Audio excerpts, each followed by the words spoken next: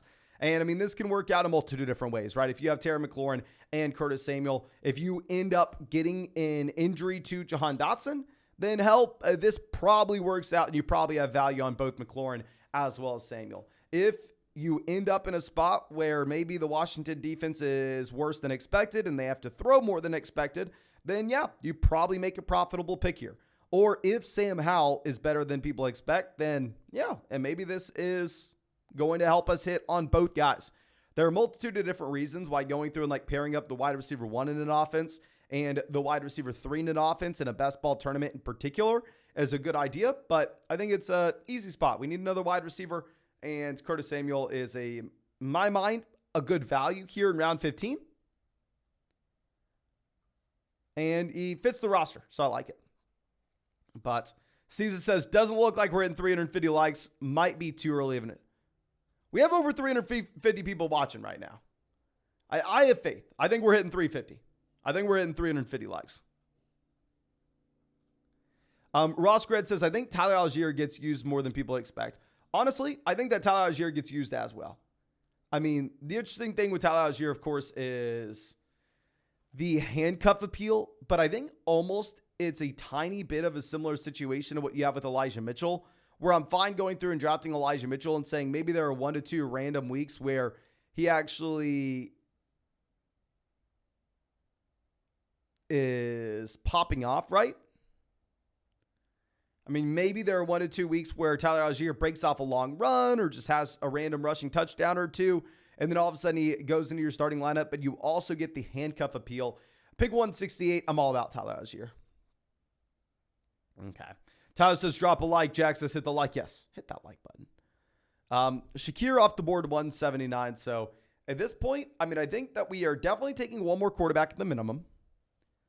But with how well balanced our roster is, I feel very comfortable saying, you know what? We may be able to stop at 5 RBs, right?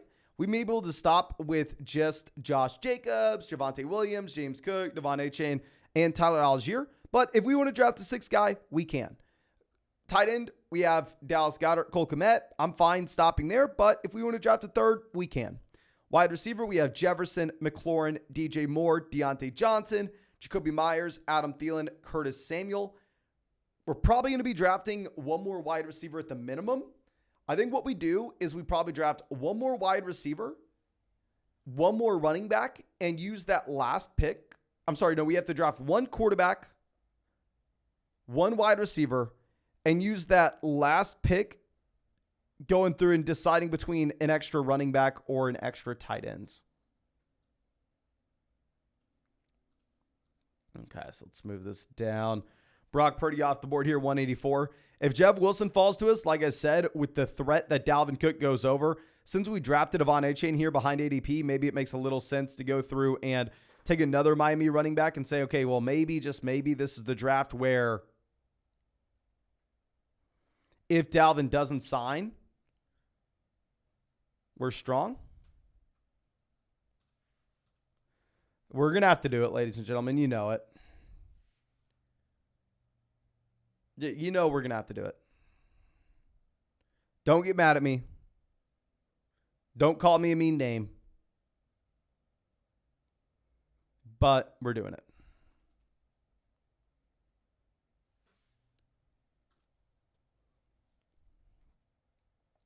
Okay. Yeah, and these teams both have 3 QBs, so Seema took a 3rd quarterback when they had Mahomes.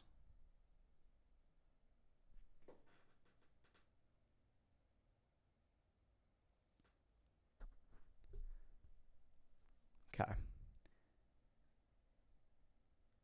Here's what we have to say. Do as I say, not as I do.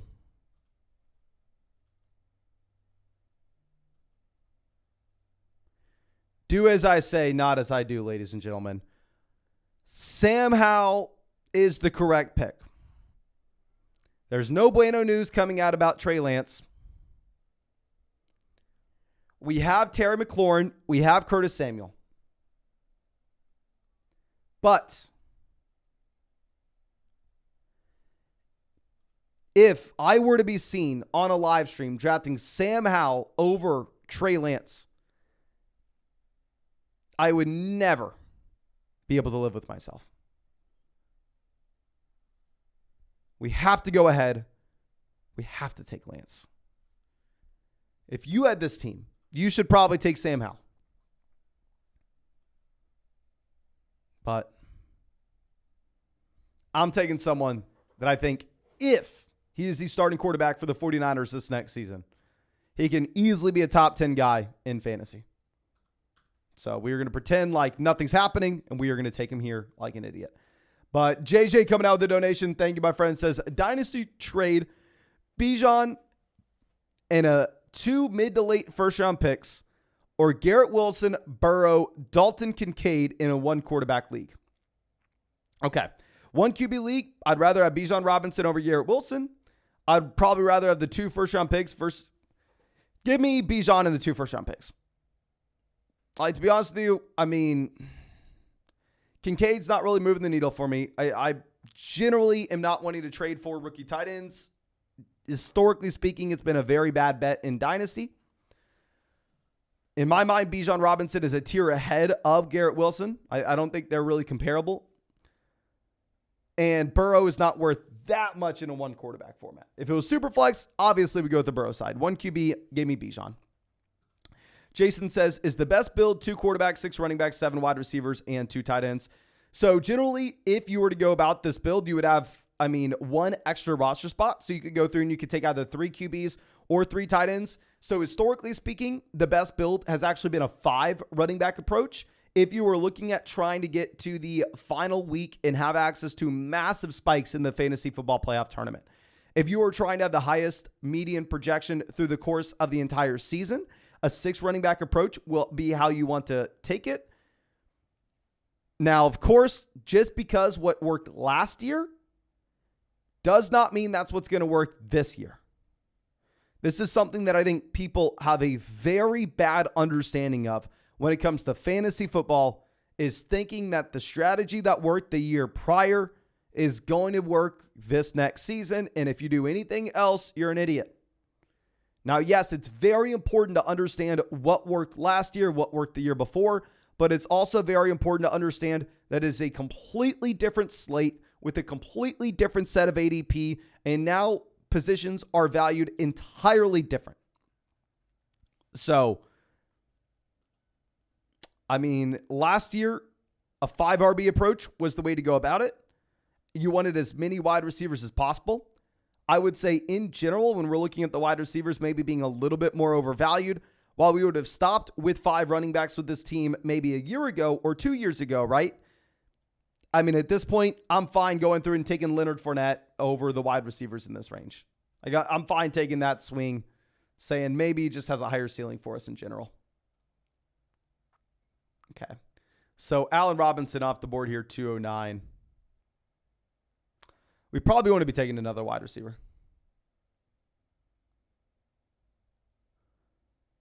Ross Cred says, have you considered charging money to do private drafts? No, my friend. We are streaming every single day. I want everybody to be able to get in. I don't want to have to make people pay to get in a draft with us. Obviously, there's the buy-in of the league, but it's not like, okay, Venmo me $20 and then you're going to get in our fantasy football draft. And no, we're not doing that. I'm just happy y'all decide to go through and hang out with us every single day on the stream. That's more than enough. Okay, Desmond Ritter here, 213.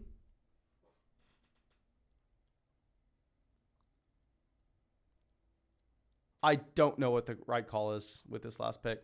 It's definitely not running back. We can say that. We're not going 7 RBs.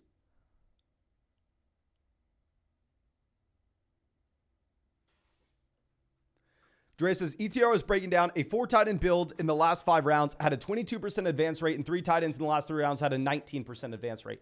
What are your thoughts on that? I think the thoughts on that is if you are looking at specific advance rates, you really have to understand the context that the season had and what players were being drafted in that round.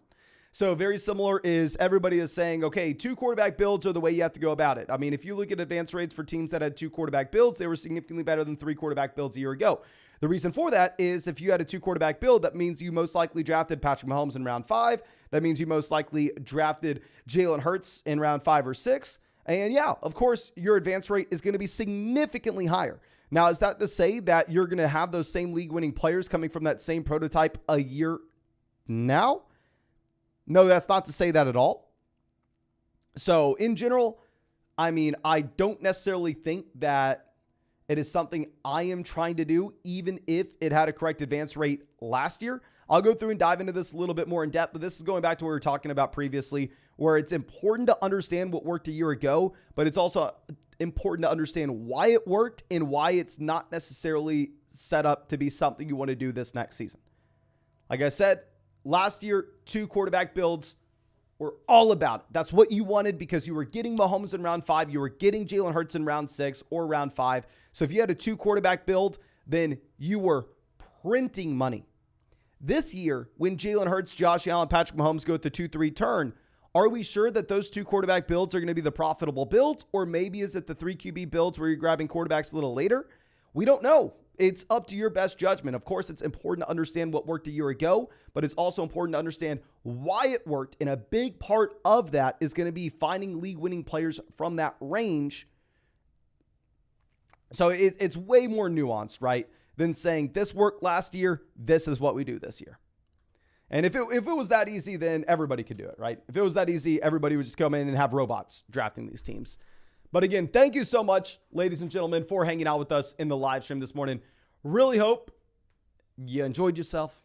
Really hope I get to see you tomorrow in the live stream. And as always, if you want to get in a draft with us, sign up for Underdog. Use promo code FLOCK. You can find that link in the description. Find it in the comment section. Find it in the live chat. Promo code FLOCK. You can get a 100% deposit match up to $200. Get my 2023 fantasy football rankings and a free trial to flockfantasy.com. But thank you so much, ladies and gentlemen. Really do appreciate you. Really hope you have a great day, and really hope we get to see you with that live stream tomorrow.